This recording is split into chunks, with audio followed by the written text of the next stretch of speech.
जय हिंद। दोस्तों, आज के सेशन में हम एक इम्पॉर्टेंट और इंटरेस्टिंग टॉपिक पे बात करने वाले हैं। आपको पता है हमारी कंट्री में पिछले कुछ टाइम में कोर्ट प्रोसीडिंग्स की स्ट्रीमिंग अवेलेबल हो गई है। कोर्ट प्रोसीडिंग्स की रिकॉर्डिंग्स अवेलेबल हो गई हैं। उसके बाद से आपने देखा होगा सोशल मीडिया पर कुछ क्लिप्स वायरल हो जाती हैं कोर्ट प्रोसीडिंग्स से रिलेटेड। खास करके ऐसी क्लिप्स जिसमें आप कई बार देखते हो कि एक आईएएस आईपीएस ऑफिसर एक जज के सामने खड़ा है और पूरी भरी कोर्ट के अंदर जज किसी मुद्दे के ऊपर उस आईएएस आईपीएस ऑफिसर को फटकार लगा रहा है। कई बार उनके अगेंस्ट एक्शन लेने के बात भी होती है। ऐसे में ये क्लिप्स उन एस्पिरेंट्स के लिए बड़ी डीमोरलाइजिंग होती है जो कि आईएएस आईपीएस की नौकरी सिर्फ एक ग्लैमरस पार्ट देखकर स्टार्ट करते हैं। खास करके सोशल मीडिया पे एंट्री एग्जिट वीडियोस देखते थे अभी तक, बट ये तो वीडियोस उससे बिल्कुल ऑपोजिट हो जाती हैं। तो ऐसे में कई ऐसे एस्पिरेंट्स के कई बार मेरे पास मैसेजेस भी आते हैं कि सर ये इस तरह के इंसिडेंट्स भी क्या एक आईएएस आईपीएस के साथ होते हैं या एक वंस ऑफ टाइप का इवेंट होता है, कभी कभार किसी के करियर में हो गया। आज के सेशन पे हम इस चीज के ऊपर डिटेल में बात करने वाले हैं।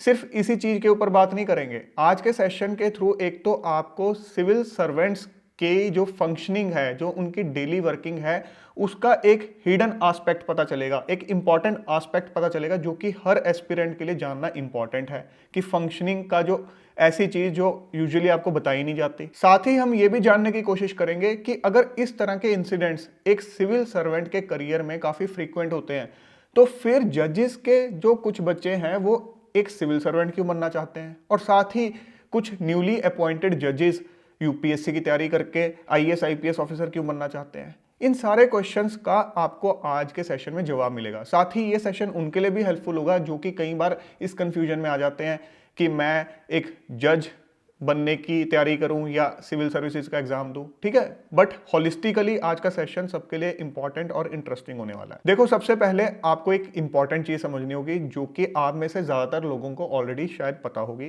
कि डेमोक्रेसी के 4 पिलर्स होते हैं। लोकतंत्र के 4 पिलर्स होते हैं जिसके ऊपर पूरा लोकतंत्र चलेगा सही या नहीं ये डिपेंड करता है। कौन कौन से?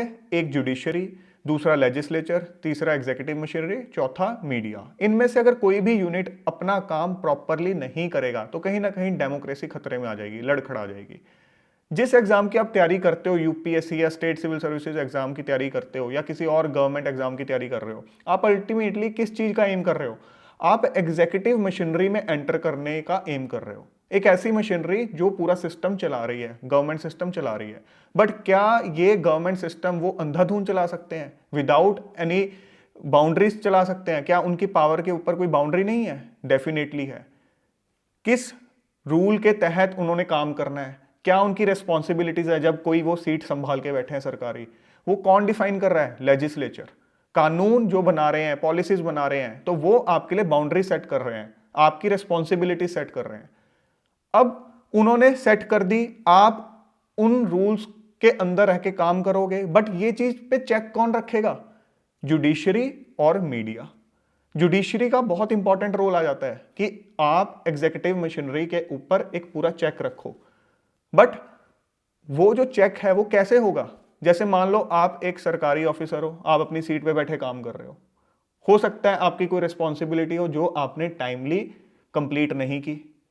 ठीक है, उस वजह से कोई इंसान फील कर रहा हो कि मेरी हरासमेंट हो रही है, या फिर आपने कोई एक्शन लिया, वो आपकी जो पावर्स लेजिस्लेचर ने आपको दी थी, आपने उसके बियॉन्ड जाके कोई अपना एक्शन लिया जो कि अदरवाइज परमिसिबल नहीं था। ऐसे में एक इंस्टीट्यूशन जहां पर जाकर एक आम इंसान अपनी एप्लीकेशन लगा सकता है कि भाई ये एक सरकारी ऑफिसर है, इसको इस टाइम में इतना ये काम करना था, इसने नहीं किया, जिसकी वजह से ये नेगेटिव इंपैक्ट मुझ पे पड़ा या सोसाइटी पे पड़ा, या इसने ये एक्शन लिया जो कि अदरवाइज रूल्स के अकॉर्डिंग ये नहीं ले सकता था बट इसने लिया। तो अब उस चीज को जज करने की पावर किसके पास है? जुडिशरी के पास।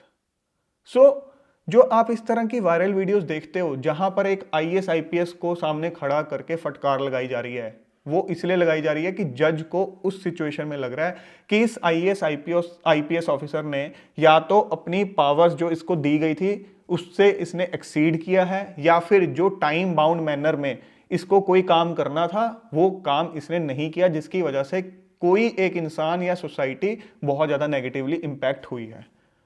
ठीक है, तो वो एक डायरेक्शंस जज दे रहा है वहां पे कि आप ये चीज करो या हो सकता है डिपार्टमेंट को बोल दे कि इनके खिलाफ एक्शन लिया जाए। अब आप सोचोगे कि क्या इस तरह के सिनेरियोस कभी कभार होते हैं या किसी किसी के करियर में होते हैं? नहीं। अगर आप सिविल सर्विसेज की तैयारी कर रहे हो तो जैसा कि अभी आपको मैंने समझाया पिलर्स ऑफ डेमोक्रेसी के हिसाब से, तो ये चीज आपको समझ आ जानी चाहिए कि ये आपकी डेली रूटीन का एक इंपॉर्टेंट पार्ट है। ये नहीं है कि रोज आपको कोर्ट जाना पड़ता है, बट आपके ऑफिस के अंदर कोर्ट केसेस एक बहुत नॉर्मल चीज होती है बीइंग अ सिविल सर्वेंट। वो वेरी करता है कि जब आप एक सिविल सर्वेंट के तौर पे कोई पोस्टिंग संभाल रहे हो, किसी पोस्टिंग में आपको भर भर के लिटिगेशंस फेस करने को मिलेंगे, किसी पोस्टिंग में कंपैरेटिवली कम मिलेंगे, बट आप इससे बच नहीं सकते। कभी ना कभी करियर के अंदर ऐसा मौका आएगा जब आपके सामने बहुत ज्यादा कोर्ट केसेस आएंगे, आपके सामने इस तरह की सिचुएशन आएगी कि आप जो है रिप्लाईज फाइनलाइज करो लॉयर्स के साथ, गवर्नमेंट लॉयर्स के साथ कंसल्ट करके, ठीक है। आपको बीच बीच में कोर्ट जो है पर्सनल अपीयरेंस के लिए भी बुलाएगी।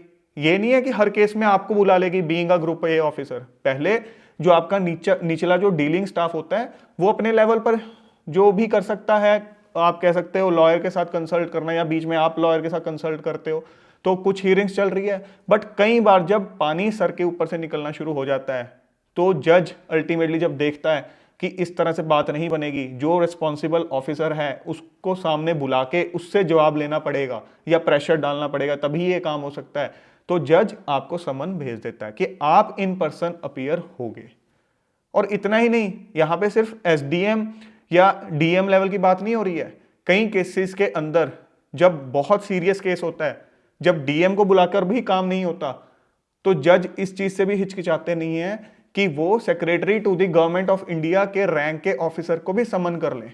वो बात अलग है कि ज्यादातर केसेस के अंदर ये चीज देखी जाती है कि या तो एक्शन फटाफट हो जाता है जस्ट टू अवॉइड कि सेक्रेटरी को अपीयर ना होना पड़े, या फिर अपील फाइल कर दी जाती है हायर कोर्ट के अंदर। और बात सिर्फ समन तक नहीं रहती है, कई बार डिटेंशन के ऑर्डर भी देखने को मिलते हैं ऑफिसर्स के खिलाफ। वो बात अलग है कि उसके बाद बेल के लिए अप्लाई करते हैं तो वो डिटेंशन से बच जाते हैं, बट इस तरह के एक्सट्रीम ऑर्डर्स भी हो जाते हैं। कंटेम्प्ट ऑफ कोर्ट के ऑर्डर्स तो बहुत कॉमन है गवर्नमेंट ऑफिसर्स के खिलाफ। उसका क्या मतलब हुआ कि कोर्ट ने कोई ऑर्डर पास किया कि इस डेट तक ये एक्शन हो जाना चाहिए, बट स्टिल नहीं किया, तो आपने कहीं ना कहीं कोर्ट के आदेश की अवहेलना की है, मतलब आपके खिलाफ कंटेम्प्ट ऑफ कोर्ट के तहत एक्शन लिया जा सकता है। और इसमें आपके ऊपर पर्सनल लेवल पर भी फाइन लग जाता है। मतलब कोर्ट इस चीज से भी हिचकिचाती नहीं है कि जो कंसर्न्ड ऑफिसर है उस पर पर्सनल लेवल पर भी फाइन लगा दे। डिपार्टमेंट के ऊपर फाइन लगना तो बड़ी आम बात है, बट पर्सनल लेवल पर भी फाइन लग जाते हैं और आपको पे करना पड़ता है। And you will be surprise to know कि एक एंट्री लेवल का जो जज होता है, जो अभी जस्ट मान लो उसने एग्जाम क्लियर किया है, ठीक है, और वो अभी अपॉइंट हुआ है, उसके पास भी ये पावर है कि वो secretary to the government of India के रैंक के आईएएस या आईपीएस ऑफिसर या किसी भी सिविल सर्वेंट को बुला के कोर्ट में खड़ा करके फटकार लगा दे, आदेश उसके खिलाफ पास कर दे। तो ये चीजें आपको पता होनी चाहिए। नॉर्मली आपके दिमाग में क्या होता है कि यार मैं तो ग्रुप ए ऑफिसर हूं। अब आप इमेजिन कर लो कोई स्टेट सिविल सर्विसेज का एक ऑफिसर हो या फिर किसी और सरकारी डिपार्टमेंट का ऑफिसर हो, सेंट्रल गवर्नमेंट का, स्टेट गवर्नमेंट का, वो सब के सब आपको बड़ा रिस्पेक्ट देंगे, बड़ा रिगार्ड देंगे। यहां आप सोच रहे हो बिल्कुल ऑपोजिट चीज कि यार कहां तो एक रिटायरमेंट के पास का आईएएस ऑफिसर, कहां एक न्यूली अपॉइंटेड जज, बट वो सीधा लाके कटघरे में खड़ा कर सकता है। बिल्कुल कर सकता है, बट इसका मतलब ये नहीं है कि एक जज जो है सिविल सर्वेंट की रिस्पेक्ट नहीं करता। अगर आप एक अच्छा काम करते हो तो कोई भी एक जो जज है वो इस चीज से हिचकिचाता नहीं है कि वो अप्रिशिएट करे। भरी कोर्ट में अप्रिशिएशन भी बहुतों को मिलता है कि आपने ये बहुत अच्छा काम किया, टाइमली किया, बहुत सही तरीके से किया। और इसके अलावा जज अपनी तरफ से प्रॉपर अपॉर्चुनिटीज भी देते हैं। ये नहीं है कि सडनली एकदम से तैश में आके कोई एक्शन ले लेते हैं। ये जो आप वीडियोस देखते हो ना, ये एक्सट्रीम, जब पानी बिल्कुल सर के ऊपर से गुजर चुका होता है, ये तब की बातें हैं। और इसके अलावा अगर आप अनऑफिशियल कैपेसिटी में देखोगे तो डेफिनेटली जो एक जज एक सिविल सर्वेंट से मिलता है वो एक अलग, जो आप कह सकते हो एक केमिस्ट्री होती है, अलग बॉडी लैंग्वेज के साथ मिलते हैं। But being on the chair official capacity में उनकी अपनी रिस्पॉन्सिबिलिटीज हैं। एज अ न्यूट्रल इंस्टीट्यूशन उनको इंश्योर करना है कि भाई एग्जीक्यूटिव मशीनरी अपना काम ढंग से करे। तो इसलिए आप इस तरह की चीजें देखते हो। आप सिर्फ ग्लैमरस पार्ट देख के सिविल सर्विसेज की तैयारी मत करो कि हाँ सिर्फ एंट्री एग्जिट करूंगा मैं इस तरह से और सैल्यूट्स मुझे पड़ेंगे बस, ये नहीं है, ये भी एक इंपॉर्टेंट साइड है। और ये अपने आप में अगर आप इसको समझ के करोगे तो आपको बहुत ज्यादा मैच्योरिटी भी देती है। कई लोगों को इसमें बहुत मजा आता है, बहुत इंटरेस्टिंग है, वो इसको चैलेंजेस की तरह लेते हैं और बहुत अच्छा परफॉर्म भी करते हैं। और कई लोग इस चीज में फ्रस्ट्रेट हो जाते हैं कि यार क्या कोर्ट कचहरी के चक्करों में मैं फंसा हुआ। अब ये आपके ऊपर है, इसीलिए कहते हैं कि जब आप किसी चीज की तैयारी करो तो आपको उसके सारे इन्स एंड आउट्स पता होने चाहिए। ऑल्दो आपको ये सोच के परेशान होने की जरूरत नहीं है कि मेरा लॉ का बैकग्राउंड नहीं है, मैं तो मेडिकल बैकग्राउंड से, इंजीनियरिंग बैकग्राउंड से हूं। देखो, जो रिस्पॉन्सिबिलिटीज है ना, वो आपको बहुत कुछ सिखा देती हैं। मैं भी जब अपनी सर्विस में था तो मैं भी इंजीनियरिंग बैकग्राउंड से हूँ, मेरा भी कोई लॉ से दूर दूर तक कोई नाता नहीं था, बट मुझे भी बहुत सारे लिटिगेशन हैंडल करने पड़े। तो अगर आप समझ के चीज़ों को करोगे तो बहुत सी नई चीज़ें सीखोगे और इसमें बहुत चीज़ें इंटरेस्टिंग भी होती हैं। तो मैंने भी बहुत कुछ सीखा था, बट आपको अपने कंफर्ट जोन से बाहर जाना होगा उसके लिए। और सिर्फ यही नहीं कि आप लिटिगेशंस में खुद डिफेंड करना ही सीखोगे। बीइंग अ सिविल सर्वेंट, कई बार आप एक ऐसी पोस्ट पे होते हो जहां पर आपके पास क्वाज़ाई जुडिशियल पावर्स होती हैं। उसका क्या मतलब होता है कि आप खुद एक कोर्ट के अंदर एज अ जज बैठते हो, जहां पर आपके पास दो पार्टीज आती हैं, दोनों अपना अपना पक्ष लेके आती हैं और आप दोनों साइड्स को सुनते हो एज अ जज और अपनी एक जजमेंट देते हो, एक ऑर्डर पास करते हो। ऑल्दो फिर वो ऑर्डर जो है लोअर कोर्ट या हाई कोर्ट के अंदर जाकर चैलेंज हो सकता है, उसके खिलाफ अपील फाइल की जा सकती है। बट आप एक जज का रोल अपने ऑफिस के अंदर भी कई पोजीशंस के ऊपर प्ले करते हो। अब आपके माइंड में क्वेश्चन आ रहा होगा जो कि हमने स्टार्टिंग में डिस्कस किया था कि अगर इतना ज्यादा पावर का फर्क है तो हम क्यों ऐसे केसेस देखते हैं कि भाई कोई जज के बच्चे यूपीएससी की तैयारी कर रहे हैं या स्टेट सिविल सर्विसेज की तैयारी कर रहे हैं, या कोई सिटिंग जज जो अभी एंटर हुआ है जुडिशरी में वो भी ट्राई कर रहा है साथ साथ कि यूपीएससी का एग्जाम निकल जाए, स्टेट सिविल सर्विसेज का निकल जाए। इस चीज को समझते हैं। देखो, अगर हम जुडिशरी के अंदर अपॉइंटमेंट्स की बात करें, सबसे पहले आपको पता है कि वो स्टेट लेवल पर अपॉइंटमेंट्स होती हैं। कंसर्न जो हाई कोर्ट्स हैं, ठीक है, पब्लिक सर्विस कमीशन है, वो कंडक्ट करवाते हैं रिक्रूटमेंट एग्जाम। यहां पर कोई सेंट्रलाइज्ड वे से रिक्रूटमेंट नहीं होती जैसे यूपीएससी के थ्रू होती है। यूपीएससी के थ्रू जब आपको पता रिक्रूटमेंट होती है किसी भी सर्विस के अंदर, तो वहां पर टाइम बाउंड मैनर के अंदर आपका प्रमोशन होता है। आपको आइडिया होता है, अच्छा मैं इस एज में एंटर किया हूं और मैं अगर अपनी सीनियोरिटी लिस्ट में यहां पर हूं, तो अगर मेरा करियर बिना दाग के चलता रहा आगे तो मैं इस लेवल तक पहुंच जाऊंगा, मैं सेक्रेटरी तक पहुंच जाऊंगा या मैं कैबिनेट सेक्रेटरी बन जाऊंगा। तो आपको कहीं ना कहीं एक क्लैरिटी होती है, एक पिक्चर आपके सामने क्लियर होती है। बट यहां पर पहली बात तो रिक्रूटमेंट कोई पीरियोडिक वे से नहीं होती। आप ये नहीं कह सकते कि हर साल वैकेंसीज निकलेंगी, यूपीएससी में तो हर साल निकलेंगी, बट यहां पर एक तो आपको ये नहीं पता वैकेंसी निकलेंगी कब, और जब निकलेंगी वो प्रोसेस कितने टाइम में कंप्लीट होगा, कभी कम टाइम में हो सकता है, ज्यादा टाइम भी लग सकता है। उसके बाद जो प्रमोशंस हैं वो कंपैरेटिवली काफी स्लो रहते हैं। और आप देखोगे अगर आप अर्ली एज में एंटर नहीं करते हो तो आपके लिए एक हाई कोर्ट का जज बनना भी मुश्किल हो जाता है। और जो हाई कोर्ट के जज बनते भी है वहां पर भी आपका कंपटीशन साथ में किसके साथ है, ऐसे लॉयर्स जो ऑलरेडी हाई कोर्ट के अंदर प्रैक्टिस कर रहे हैं। क्योंकि आपको पता है मल्टीपल क्राइटेरियाज हैं कि एक तो आप जो लोअर कोर्ट्स हैं वहां पर इतने साल जज रह चुके हो, या फिर आप हाई कोर्ट के अंदर प्रैक्टिस कर रहे हो एज अ लॉयर, तो आप हाई कोर्ट के जज अपॉइंट हो सकते हैं। तो कहीं ना कहीं एक पैरेलल कंपटीशन आपको वहां पे मिल रहा है। और इसके अलावा जो हाईएस्ट लेवल है यानी कि सुप्रीम कोर्ट ऑफ इंडिया, वहां पर जज लगना एक जो स्टेट एग्जाम के थ्रू रिक्रूट हुआ है जज, उसके लिए बहुत मुश्किल होता है। बहुत गिने चुने केसेस आपको ऐसे देखने को मिलते हैं। ज्यादातर आपको केसेस किस तरह के देखने को मिलेंगे, या तो कोई सुप्रीम कोर्ट का जो ऐसा लॉयर है जो प्रैक्टिस कर रहा है वो अपॉइंट हुआ हो, नहीं तो बहुत से केसेस आपको ऐसे देखने को मिलते हैं जो काफी सीनियर जज होते हैं, चीफ जस्टिस होते हैं हाई कोर्ट्स के अलग अलग, उनको अपॉइंट किया जाता है। तो यहां पर करियर प्रोग्रेशन का एक बड़ा इशू रहता है कि आपको एक तो क्लैरिटी नहीं है कि हाँ मैं इस एज में एंटर हुआ हूं तो एग्जैक्टली मैं कहां तक पहुंच सकता हूं, ठीक है। और ये भी आपको क्लैरिटी नहीं है कि हर साल एग्जाम होगा या नहीं होगा, तो कहीं ना कुछ अनसर्टेनिटी है। उसके अलावा नेचर ऑफ वर्क की भी बात कर लेते हैं। हर इंसान जज नहीं बन सकता। जज का जो एक काम होता है वो कोई इजी काम नहीं है। आपको देखने में बड़ा इजी लग सकता है कि हाँ जी बैठ के बस ऑर्डर सुनाने हैं, ऐसा नहीं है।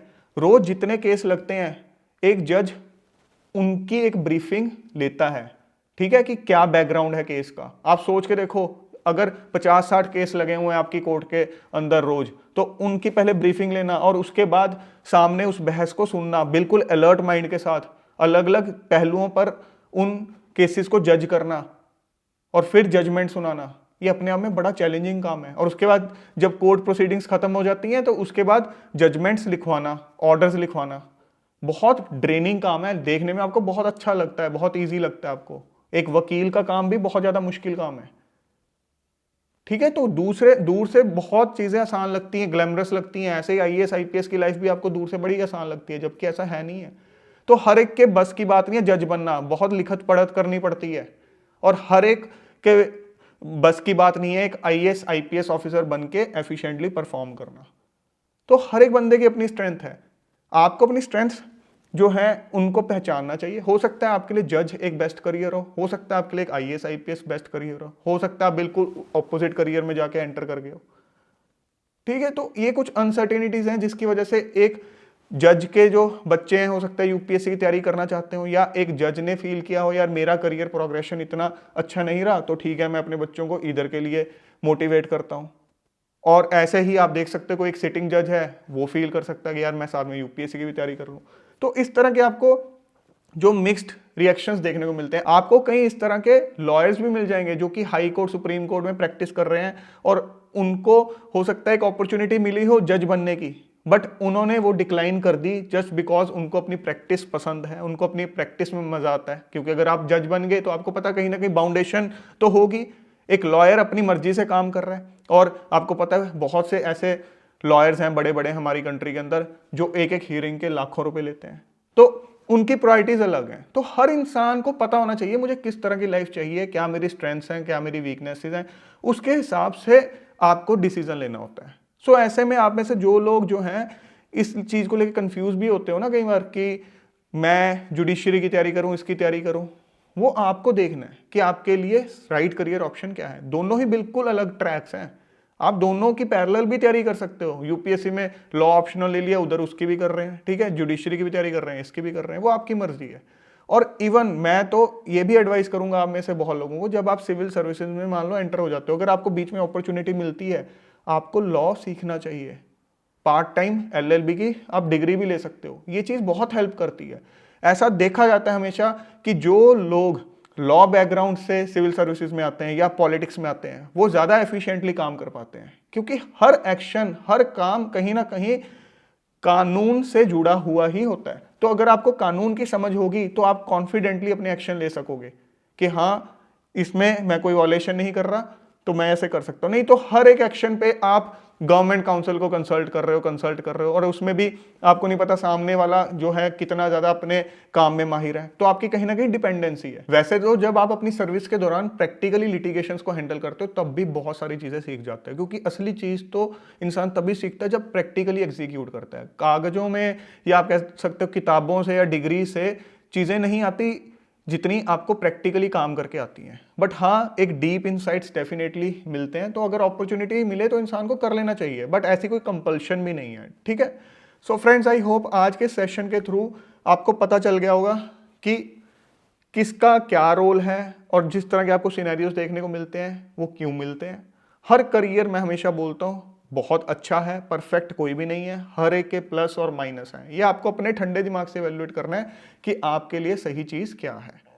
सो फ्रेंड्स, आई होप आज के सेशन के थ्रू आपको कुछ नए इंसाइट्स मिले होंगे। सो इन चीज़ों को अपने दिमाग में रखा करो और उसके अकॉर्डिंग अपनी तैयारी भी किया करो और अपनी लाइफ के एक्शंस या डिसीजंस लिया करो। सो दोस्तों, जल्द मिलेंगे एक और नए और इंपॉर्टेंट सेशन के साथ। Till then keep grinding yourself and stay fit and healthy. जय हिंद।